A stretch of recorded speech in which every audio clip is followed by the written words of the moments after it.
to Sacred Drop Channel, and we are here today in the Willamette Valley, and we're tasting some of the wines from all over. And in particular, we're focusing on the Dundee area as well as the Bethel Heights area, which is the Eola Amity Hills. So what you see behind me is the property that actually belongs to Bethel Heights Vineyard.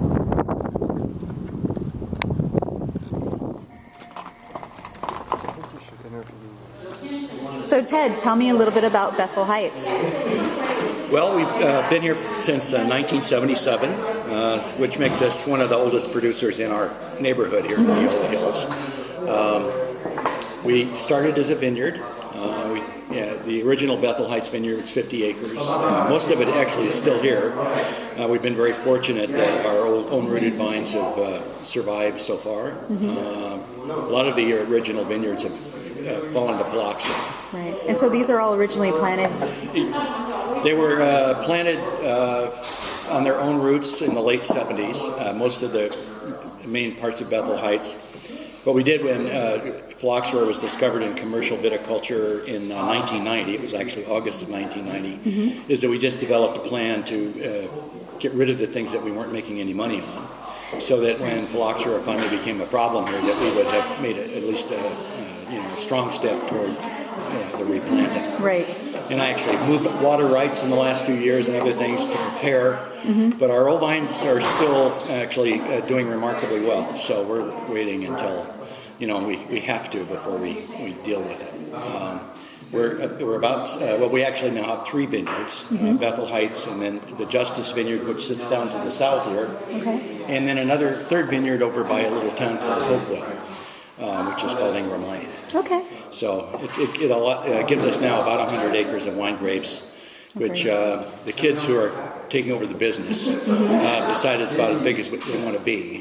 It gets us to 13 to 15,000 cases. The business was founded by my brother and I. We're twins in our families. And in 1977, right? 1977, 78. The winery wasn't built until 84. That's when we started making wine. Okay.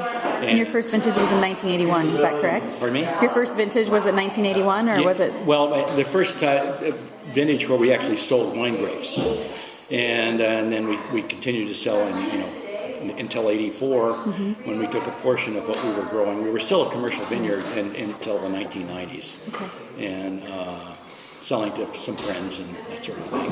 Great. So, it's a 70% Pinot Noir, and then the Chardonnay is our second largest variety, Pinot Gris, and then a little bit of Pinot Blanc that sits on the corners of the property. Okay. In addition, we buy grapes. My nephew, who's now our winemaker, likes to make white wine, and so we buy some grapes for a little Gewürztraminer. We've actually planted some Riesling in our new vineyard. Right, I heard that. Yeah, and a little Gruner that we purchased. So we're making lots of different kinds of white wine, but the main commitment is the Pinot Noir. That's the variety that made Oregon famous, and